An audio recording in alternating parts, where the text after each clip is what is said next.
Alright guys, UFC 268, Kamaru Usman is fighting Colby Covington for the second time for the strap. What a fight. Now Colby hasn't fought since beating Tyron Woodley. He had one fight after this Kamaru loss, whereas Kamaru has had three, twice against Jorge and one against obviously Gilbert Burns. Gilbert Burns was the only one to cause him real trouble, to be honest, in those three fights.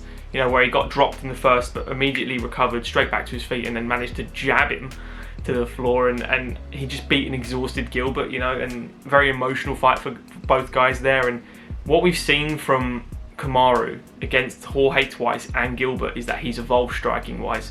To knock out Jorge Masvidal how he did in that, you know, spectacular sweat picture, the black and grey, it's amazing to see the transformation he's done. He really looks different under Trevor Whitman. His wrestling's always there. He is undoubtedly the best wrestler in the welterweight division. He's flawless. His conditioning is brilliant. You never question it ever. He always comes in incredible shape. He's just a specimen. And now that he's got that jab going, which was money in that second Masvidal fight and the Burns fight, the first one, he hadn't kind of learnt it yet. It was a really boring fight, to be honest. It was a lot of control time. And when I say boring, I'm not trying to shit on him at all. It's just, you know, how many times would you re-watch that fight? I've watched it, I think, 3 times. Just for notes, etc. It's a lot of foot stomping, it's a little ground control, it's a lot of clinch control, and it's a lot of just jabbing to the face, which is great. But the second fight, for instance, he pushed the pace, he looked for the finish. The first one, he was just kind of looking for the win. This one, he was looking for the finish, and that's where I want to give credit to him, because he was outstanding.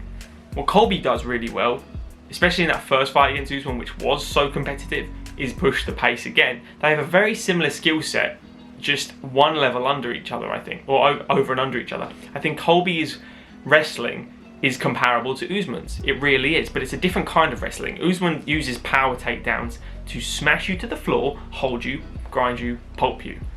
Colby controls you, he grinds you, he chains the wrestling. He knows you're going to get up again. He doesn't have the raw power just to hold you down. So when you get up, slam back down, exhaust you. And it's that tedious motion for someone defending the whole time that exhausts them. And the amount of output that Colby produces, I don't know the statistics, but if someone wants to look them up, Colby versus Robbie Lawler, I don't know how many punches he threw in that fight. It was insane. I think it was over 500 punches landed, might I add, against chain wrestling Robbie Lawler. Now the problem with Colby for me is that he doesn't do the finishing work.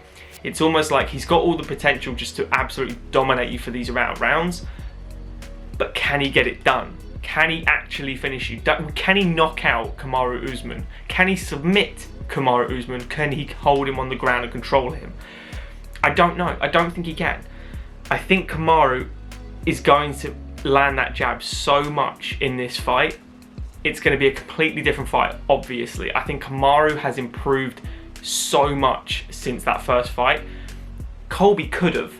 But the only issue we've got with these prediction videos and what we all think about this sort of thing, unless you're a hardcore Colby fan and you know the insides of his training, we haven't seen him fight that much. We saw him fight once against Tyron Woodley, which in retrospect is a broken man. You know, Vicente Luque turned his lights off and made him and he got cut. He's retired from MMA. You know, he went and fought Jake Paul and then still was gun shy in that one.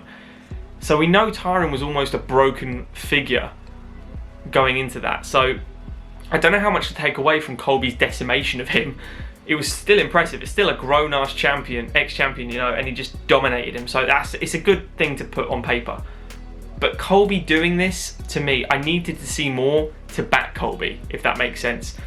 Kamaru's given me everything I need to go, he's going to win.